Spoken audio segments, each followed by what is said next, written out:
So, Today, I got the love of my life. You got a present. The love of your life. A present! For the V-Day. It's a pain to open. Oh, should we just return it then? No. No! No! Woo! Ooh, ooh, ooh. It came with cute do's and don'ts in a little form of a flaunt comic. Hand wash cold, hang to dry.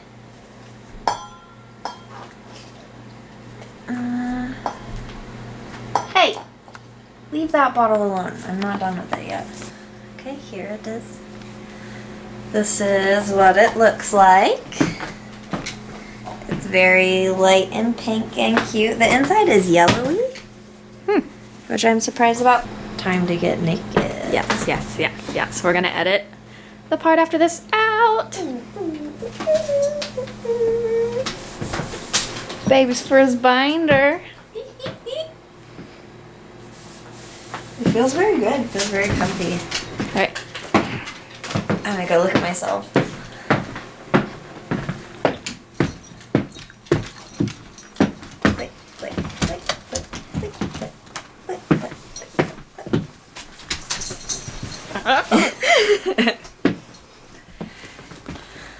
Oh, yes.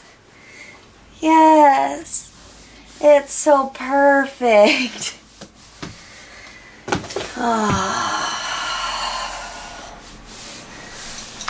Oh, I did not mean to zoom in.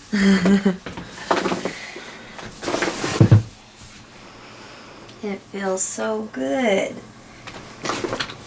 It feels so good. Yeah? Yeah. Hey. I love you. I love you. Thank you. You're welcome.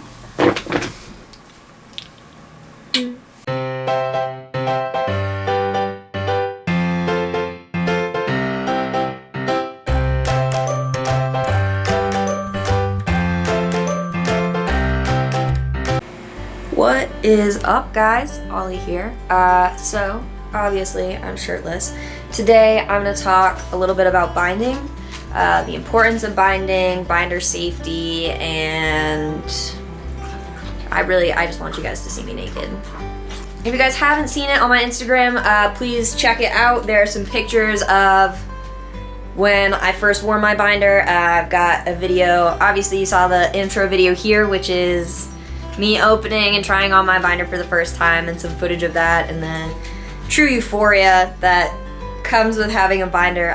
It is definitely a game changer in terms of gender identity and understanding yourself. It was for me, at least. It's not for everyone. As I said in my other videos, everyone's experience is different. So for me, getting a binder is a huge experience. My chest is something that I'm really self-conscious about. It's something that I find very dysphoric. So having a binder and being able to cover those puppies up definitely is very helpful. Speaking of which, let me show you my binder. So this is my binder. This is my flaunt bear skin binder. It matches my skin color perfectly. This is the rose color. I'm very pasty, so it's hard to find things that match my skin color, but this is nearly perfect. If you haven't seen a binder before, I only have experience with this one. The way that I can explain this to you is it's almost like there's a cottony denim on the front side, and it doesn't stretch. It's very restrictive, but it is still underneath a layer of really flexible, really spongy, skin-colored fabric. It's kind of like spandex. So the back is made entirely of that stretchy material. So you can see it here, I've turned it inside out. This is the back. So it has a lot of stretch, it has a lot of give. It's very, very comfortable. For me, I'm a size medium. If you are ordering a binder, make sure that you're really aware of sizing. Take a look at their sizing charts, get your measurements. It's really important to practice safe binding your chest. It's some soft tissue and it's easy to do damage. So you want to make sure that you're binding properly and you are sizing yourself correctly. And even if you do feel dysphoric about it, even if you are self-conscious about your chest, it is still really, really, really, really, really important to make sure that you are sizing yourself properly and you are getting binders that are the proper size for you. I can't stress that enough. It's not healthy for your body to be constricted in ways that it's not meant for. So these binders are specifically made for your bodies and specifically made to help bind your chest, to help men and other gendered people who are dealing with dysphoria involving their breasts. So make sure you follow their instructions really closely. Flaunt has a different measuring style than GC2B or other binding companies, so make sure that you look at the specific site and you weigh your options with that. For me, like I said, I'm a size medium. I got a rose color. My bust, when I wear a bra, is normally a 36B. So because I was actually right on the cusp of small and medium, I was debating on getting a small, but I wound up settling on the medium, which I'm very happy that I went with. For me, it's really important that I have something that's comfortable because I wear it to work. I work 8 hours a day. Typically, it's really important for me to be able to stretch and to feel comfortable and breathe and all of those essential parts of life. I'm gonna show you how I put my binder on. There's a little bit of mixed messages in terms of how you should put your binder on. I saw something that said you should put it on by stepping into it, something else that said you shouldn't put it on by stepping into it, and you know, however it is that you bind, it's important that you just make sure that it's the right size for you. I feel like if you have to step into it and really shimmy it up your body, then it might be too tight. I know there are a lot of people who have to have help getting their binder on, especially the first time. Like I said, I'm in between sizes, so the medium is a little bit easier for me than the small definitely would have been. I will show you right here. So there's pictures of the first time I wore my binder, and when I initially put my binder on, I had no idea what to do with my breast meat. So I squished it towards the middle and basically created like a uniboob. So there are some pictures of me with some cleavage actually. Kara and I were talking about it and we were laughing because I didn't realize at all that you're supposed to pull your boob meat out so that your chest looks flat in the middle, because that makes so much more sense. And it really flattens your chest out a lot. I still can't get over how happy it makes me, how great it feels, and how validating it feels to be in a binder and just have my body look and feel more similar to the way that it should. For me, again, hang on.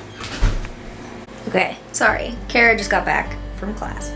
For me, I'm not super concerned about the way I dress in terms of passing.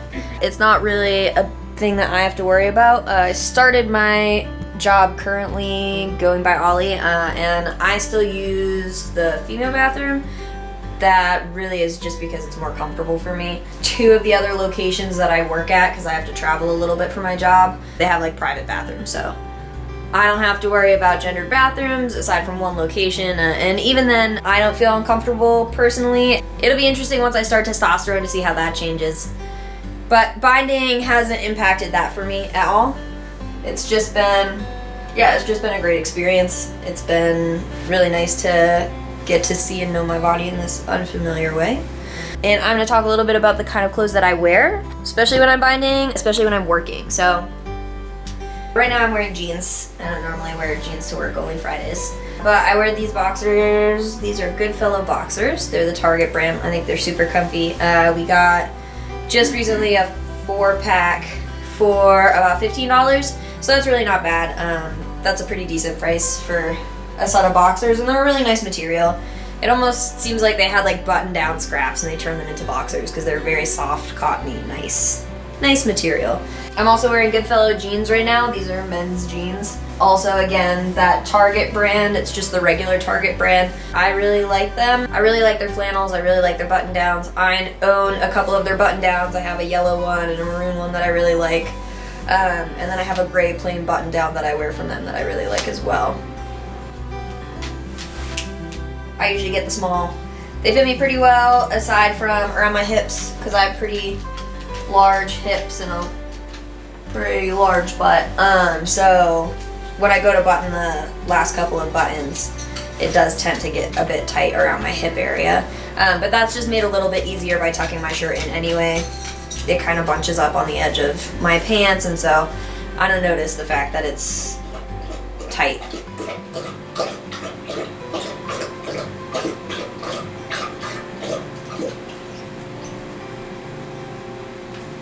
So, when I'm at work, it's really important to stretch, so I tend to wear button-downs. I also wear button-downs a lot because it makes me feel comfortable and confident. I really like the way that I look in button-downs. I like my body in button-downs. I also work at a place that is a professional setting, so like I said, only jeans on Fridays. Otherwise, I have to wear slacks, and I don't wear dresses or skirts, so that's not really an issue for me. I'm not allowed to wear shorts, which I thought was really interesting. So I'm gonna show you one of my button downs. Here's one of my button downs. It has lines and little sailboats on it. It is a Tommy Hilfiger shirt. I really like them. I really like the way that their clothes fit me. I have a couple of button downs from them. I have a pair of shoes and a pair of pants. I don't know if I have one or more pairs of pants from them. They fit me really well. They kind of account for my hip expansion. And the nice thing about getting Tommy Hilfiger shirts for me is that I'm more familiar with the sizing. That is female sizing, but it's not necessarily a super feminine shirt. Something that I noticed when I was dressing myself the first time I was wearing my binder, I know that classic French tuck in the front, it looks really nice. I like tucking my shirts in, but I noticed that if I tuck my shirt in only in the front, not in the back, it doesn't really do it with this shirt. But I have another shirt that when I do that, it kind of makes my chest look a little bit puffier. So I think it's easier if you just tuck your shirt in all the way around. If you're binding and you tuck your shirt all the way around, it tends to make you look a little bit flatter. It's a little bit more form-fitting, so yeah, it's just an easy way to kind of make your body look slimmer, make sure everything is tucked in and accounted for, and look kind of flat. Button downs have also been really useful for me stretching while I'm at work. Obviously, it's important to stretch every 2 hours, working full time. Sometimes that can be a bit of a pain. So wearing button downs makes that easy. I'm taking a shirt on and off over my head, and I'm able to stretch and kind of just relax because I untuck my shirt, unbutton it, and then I'm just on my way. Whether you work in like a corporate office or anything like that, where they do have a non-gendered bathroom, they tend to have one or two throughout the building. I think it's like, I don't know if it's a code or whatever it may be, but there are some private bathrooms. They may still be gendered, but a private bathroom is better than a public one. I do work at a place that has a bathroom with like a bunch of stalls, so I'll just go into one of the regular stalls and I sit down. I take my, I basically make it look like I'm peeing if I'm not peeing. If I am peeing, then I just pee. And then I will take my shirt and unbutton it and then roll my binder up. My binder rolls pretty easily, so I'm able to get it on and off by myself. And I haven't had any difficulty, so I'll roll it up to about here. And then I don't feel any tension. I don't feel any tension around my chest. I don't feel any tension around my breasts and where obviously the binder is normally. So once I do that, I'll do a couple trunk twists, some deep breaths, something to just really help all my muscles relax. Once I'm finished that, I will simply redress and then head on my way. And it hasn't really been all that much of an inconvenience. Stretching every 2 hours and just going to use the bathroom is a pretty normal occurrence for people. So it's not like something that somebody's like, oh my god, are you stretching in your binder? They don't even think of it. Don't worry, people really aren't worried about your bathroom habits 9 times out of 10. And if they are, they might just think you have to poop a lot. So yeah, this is my update on binding. Today I was originally supposed to go to Boston and meet with a doctor at Boston Children's Hospital about transitioning.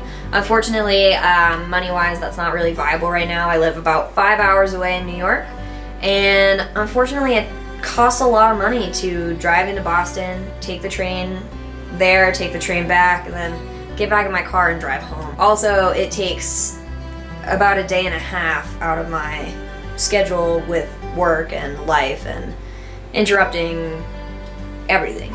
So it makes a lot more sense for me to stay local and go to the doctors around here, even though I was really looking forward to it. Unfortunately, it was just one of those things that couldn't happen. So such is life, and when that happens, you kind of just move forward. So speaking of moving forward, next week, exactly 1 week from today, this is being filmed on Wednesday, February 26th. So 1 week from today, Kara and I have a photo shoot scheduled. It's something that's really just for us personally. I'm gonna take a couple photos, more than likely of just me, and it's kind of a ode to my body and a last hurrah and a goodbye to my femininity and the body that I have spent the last 23 years with. And so that's happening next week, and then immediately the day after, on the 5th, I have my first ever appointment with Planned Parenthood to hopefully start my testosterone treatment. So I am looking forward to sharing that experience with you guys and talking a lot more about how I feel once I start T. I will keep you posted. As always, like, comment, subscribe, let me know what you're thinking. Definitely check me out on Instagram. If we are not following each other on Instagram, we should fix that. And I just recently started up a TikTok account. It is very fresh, very new. I'm an old person in the realm of TikTok, so definitely still trying to figure some stuff out. Feel free to go ahead and follow me there too. Let me know your thoughts, feelings, what's going on with you. Tell me. I will see you guys, and we will talk soon.